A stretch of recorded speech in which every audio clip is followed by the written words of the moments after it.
សួស្តីបងប្អូនអរគ្នាអញ្ចឹងនៅក្នុងវីដេអូនេះយើងនឹងរៀនអំពីការដាក់កន្សោមដូចទី2ជាផលគុណកតាដោយការរករឹសនៃសមីការហ្នឹងអញ្ចឹងឧទាហរណ៍ថាអញ្ចឹងឧទាហរណ៍ថាឥឡូវខ្ញុំចង់រកខ្ញុំចង់រកឃើញថាតើអា 2x ការ៉េនេះបូកឲ្យ 3x ដក 5 នេះតើយើងអាចដាក់វាជាផលគុណកតាបានដោយរបៀបណាហ្នឹងហើយអញ្ចឹងយើងការដែលយើងធ្លាប់រៀនកន្លងមកយើងអាចដាក់ជាផលគុណកតាដោយការអីបំបែកតួកណ្ដាលបំពេញការ៉េអីចឹងទៅចុះបើសិនសម្រាប់អានេះតើយើងអាចដាក់ជាផលគុណកតាបានដោយរបៀបណាកន្លែងហ្នឹងដោយមិនបាច់ប្រើវិធីដែលខ្ញុំនិយាយមិញអញ្ចឹងវិធីមួយទៀតដែលយើងអាចប្រើបានគឺការរករឹសបែបម៉េចមានន័យថាម៉េចមានន័យថាយើងរករឹសនៅពេលណាដែល 2x ការ៉េបូកឲ្យ 3x ដក 5 ស្មើ0ហ្នឹងហើយយើងរករឹសកន្លែងហ្នឹងអញ្ចឹងនៅក្នុងសភៅពុម្ពគេបានប្រាប់យើងដែរប្រសិនបើយើងចង់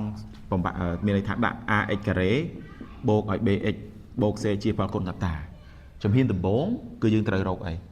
យើងរករឹសមានន័យថារករឹសសិនដែលរឹសវាមាន x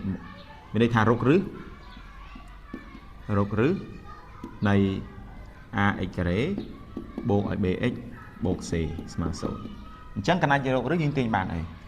x1 ស្មើ alpha មែនទេ x2 មិនស្មើនឹង beta មែនអត់អញ្ចឹងកាលណាយើងឲ្យវាស្មើ0ហើយយើងបានរឹសបែបនេះដូច្នេះយើងអាចទាញបានអី ax ការ៉េបូកឲ្យ bx បូកឲ្យ c វាស្មើជាមួយនឹង a កតាឲ្យ x ដក alpha ហើយកតាឲ្យ x ដក beta ឥឡូវយើងមើលមកលំហាត់យើងវិញកន្លែងនេះយើងឃើញថាយើងមានកន្សោមមួយ 2x ការ៉េបូកឲ្យ 3x ដក 5យើងចង់បំបែកវាទៅជាផលគុណកតាសរសេរវាទៅជាផលគុណកតាតើយើងសរសេរបែបម៉េចដំបូងយើងឲ្យសិនណាយើងឲ្យ 2x ការ៉េបូកឲ្យ 3x ដក 5 ស្មើ0សិនពេលដែលយើងឲ្យវាស្មើ0កន្លែងនេះអូនអរគ្នាមើលបន្តិចយើងឃើញថាម៉េចមានន័យថា a វាស្មើប៉ុន្មាន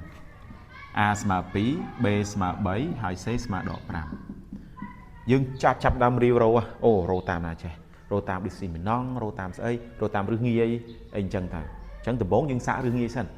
យើងឃើញថាប្រសិនបើយើងយកអានេះបូកអានេះមានន័យថាបើយើងយក a បូក b បូកឲ្យ c វាទាញបាន2បូក3បូកឲ្យដក 5អញ្ចឹងវាស្មើបាន5ដក 5ចឹងស្មើ0ពេលណាដែលយើងបូកទៅចេញ0កន្លែងនេះវាចូលងាំយើងវាចូលអ្វីដែលយើងចង់បានគឺយើងទាញបានអីយើងទាញបានរឹសរបស់វាគឺ x1 ស្មើជាមួយនឹង1 x2 ឬក៏ x2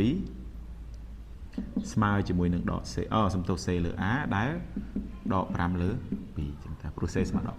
5ដូច្នេះកន្លែងនេះកាលណាយើងដឹងរឹសហើយយើងទាញបានអីនេះយើងទាញបាន 2x ការ៉េបូកឲ្យ 3x ដក 5នេះវាស្មើអីនេះតាមអានេះមកវាស្មើតួ a ស្មើ2 x ដកបាននេះដក1កតាឲ្យ x ដ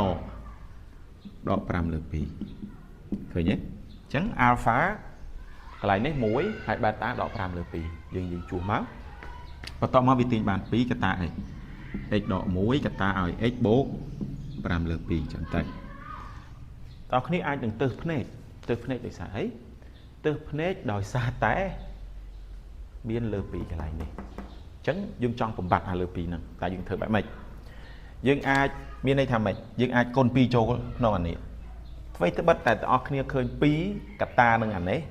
មិនមែនមានន័យថាទាំងអស់គ្នាអាចកូន2ចូលអានេះផងចូលអានេះផងក្នុងពេលតែមួយបានទេអ្នកគ្នាយល់បានទេឧទាហរណ៍យ៉ាងដូចឧទាហរណ៍ថាឥឡូវ2កូនឲ្យ3កូនឲ្យ1ចុះអ្នកគ្នាអាចកូន2កូន3ហើយ2កូន1ទៀតបានទេអត់ទេកូនបានតែម្ដងទេអញ្ចឹង2 3ដង6 6 1 6ដដែលឬក៏2ម្ដង2ហើយ2កូន3វាបាន6អញ្ចឹងទៅអញ្ចឹងដូចគ្នាជាមួយអានេះខ្ញុំសម្រេចយក2គុណនឹងអានេះមកហេតុអីបានអញ្ចឹងហេតុអីបានខ្ញុំសម្រេចយកអាហ្នឹងដោយសារតែយើងឃើញថាប្រសិនបើ2គុណនឹងកន្សោមនេះមានន័យថា2គុណនឹង x បូក5លើ2វាទាញបានទៅជាអី 2x បូក2គុណ5លើ2អញ្ចឹង2អស់វាបាន 2x បូក5ឃើញទេហ្នឹងហើយអញ្ចឹងយើងទាញបាន x ដក1ដដែលព្រោះវា single អត់មានណាកូនចូលទេតែ2អាចគុណអានេះវាទាញបានទៅជានោះ 2x បូក5អញ្ចឹងការដាក់កន្សោម 2x ការ៉េបូក 3x ដក 5ជាផលគុណកតាគឺតាមរបៀបការរករឹសបែបនេះអញ្ chẳng cầm bốn dương ai bị smart số dương rộng rửa hái dương thâu tam này mà chẳng mình ta vẫn nói chụp video này ở cuốn của các tu sơn bài